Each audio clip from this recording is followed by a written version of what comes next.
بسم الله الرحمن الرحیم اللهم یسر ولا تعسر وتممه بالخیر. آج کا جو سبق ہے سبق نمبر 30 علم صیغہ اردو والا. کل کے سبق میں ہم نے علم الصرف میں جو علم الاشتقاق ہے نا اس کی غرض غایت وغیرہ پڑھی تھی. آج کا سبق ہے علم الصرف. تعریف ہو اس کی تعریف سنیں. الصرف کو التصریف بھی کہتے ہیں. صرف تصریف آئل شی اور دونوں کی لغوی معنی متغیر کرنے اور پھیرنے کے ہیں. یہ دوڑ معنی دا چشی بدلاول. اور اصطلاحی تعریف یہ ہے کہ ہوا علم یبحث فیہ عن الاعراض الذاتیۃ للمفردات کلام العرب من حیث صورها وهیئاتها کالاعلال والادغام. هغه علم د چې په دې کې د اعراض ذاتیه نه خبرې کېږي ښه که نه چې د عربۍ ژبې کوم مفردات دي که نه نو د هغه صورت ته کتلی شي هیئت ته لکه اعلال ادغام پکې وکړي. صحیح ده. دلته کې لفظ مفردات راغلی که نه لمفردات اس کا کیا مطلب ہے یعنی ایسے کلمات جو ترکیب میں واقع نہ ہوئے ہو. جیسے کلمات و مورد اس ترکیب کی نوی رغلی یا اگر ترکیب میں واقع ہوئی بھی ہو کہ ترکیب کی رغلی یا وی کانا تو ان کی ترکیب ملحوظ نہ ہو. ترکیب مقصود نوی نظر کی نوی ملحوظ. اس تفسیر کے مطابق دی وضاحت په اعتبار سره لفظ مفردات کی ذریعہ علم نحو سے احتراز ہو گیا. مفردات ٹکسویل علم نحو نوو تلویلے کیونکہ نحو میں مرکبات کے عوارض ذاتیہ سے اور اس مفردات کے عوارض ذاتیہ سے بحث ہوتی ہے.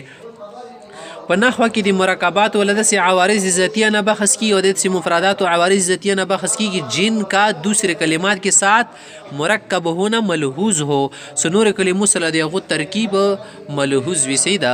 په صرف کې مو چې شته ترکیب نه ورکړو چې دا مبتدا ده بل خبر دا فاعل دا فعل دا مفعول دا مبتدا دا مستثنا دا مستثنا منو دا شیون خو نشي یال ورکی کنه. دا خو په علم نحو کې ال شي دي خو صيغه خیال شي دا د امر ده د نهي ده د مضارع ده د استقبال ده د حال ده د اسم فاعل ده د اسم مشتق ده د اسم علی ده د خبرې کی کنه.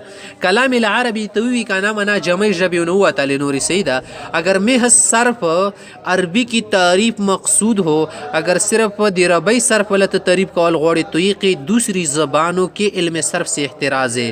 اینور جب ول علم صرف سے د مغنه احتراز ده. لکه پښتو کې چاته چې راشه د امر سه شو مرزا د نه سی غاښ وکنه هغه نو تل ذکر عربی جب نه ده.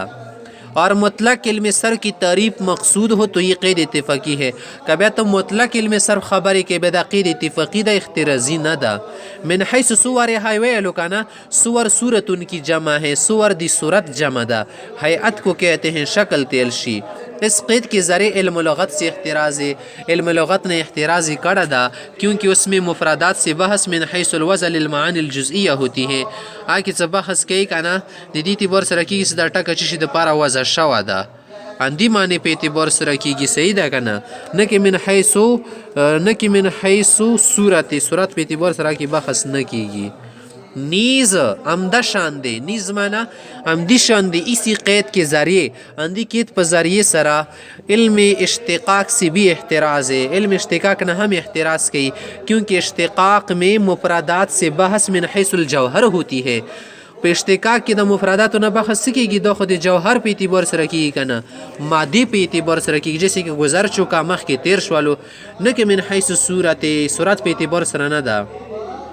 وهیئات هټه کیرا وړه کنه معنا د صور ها پر عطف تفسیری هدایت په تفسیری د نماغي خبر وضاحت کوي. کل اعلام والادغام مفردات کی ان عوارض ذاتیہ کی مثال ہے. مفردات کی ان عوارض ذاتیہ کی مثال دو دی مفردات و عوارض مثال درکئی جن سے اس پن میں بحث ہوتی ہے. ساغن پدی پن کی بحث کی گی. تعریف کا حاصلی ہے دی تعریف والا غونڈ خبر دا سرا ٹول ہے کہ علم صرف ایسا علم ہے. علم صرف دس علم دا جس میں عربی کلمات مفردہ کی ان عوارض ذاتیہ سے بحث ہوتی ہے. سپدی کی د ربی ژبې ولا مفرد کلمو اغو عوارض ذاتیه ونه بحث کیږي. عوارض ذاتیه دي تل شي کوم ټکی ته د آلات ور پیښ شي. عوارض ذاتیه معنا هغه آلات ور پیښ شي. صحیح ده. لکه ژمی کې سړی ته آلات ور پیښ شو کوټي واغستلو شکل بدل شو کنه کچ کولای واغستلو غروم دي کې کچ کولای لري کې کوټ لري کې بنرای لاګي کنه ژمی کې مالان غونی لګيږي. صحیح ده. د عوارض ذاتیه ور پیښ شو کنه شور پیښ واده کی به بل شوند شکل جوړي غام حالات کې بل شوند شکل جوړي دا د شکل بدلیږي کنه بدلیږي. اندازې د صيغو له شکله بدلیږي. صحیح ده. جن کا تعلق کلمات کی صورت سے ہیں صدی هغه والا تعلق د کلمات او صورت سره. صحیح ده. نه کې جوهر سره نه ده، یا معنا وضعی سی یا به معنا وضعی سره تعلقي. مثلا یہ مثال ګوره کی قال کی اصل صورت قوالاتی، دا قال په اصل کې قوالا وخا کنه قاعده کے مطابق تعلیل ہو کر قاعده په مطابق تعلیل ورکی شو قال هو گئی وغیرہ قال ونه جوړ. صحیح ده. اسی طرح ادغام، تخفیف، ابدال اور قلب مکانی اور کلمات کے اوزان وغیرہ کی بحثیں ہیں. اندر شته ادغام ول خبر دی علم کې کنا ادغام ور کی کلر کی تخفیف و شکل ور کی ابدال و شکل ور کی قلب مکانی و شی زوی بدل کی کنا کله کلمو له وزن کې پار خروشیندی تل شي. په دې علم کې انده خبرونه بحث کیږي.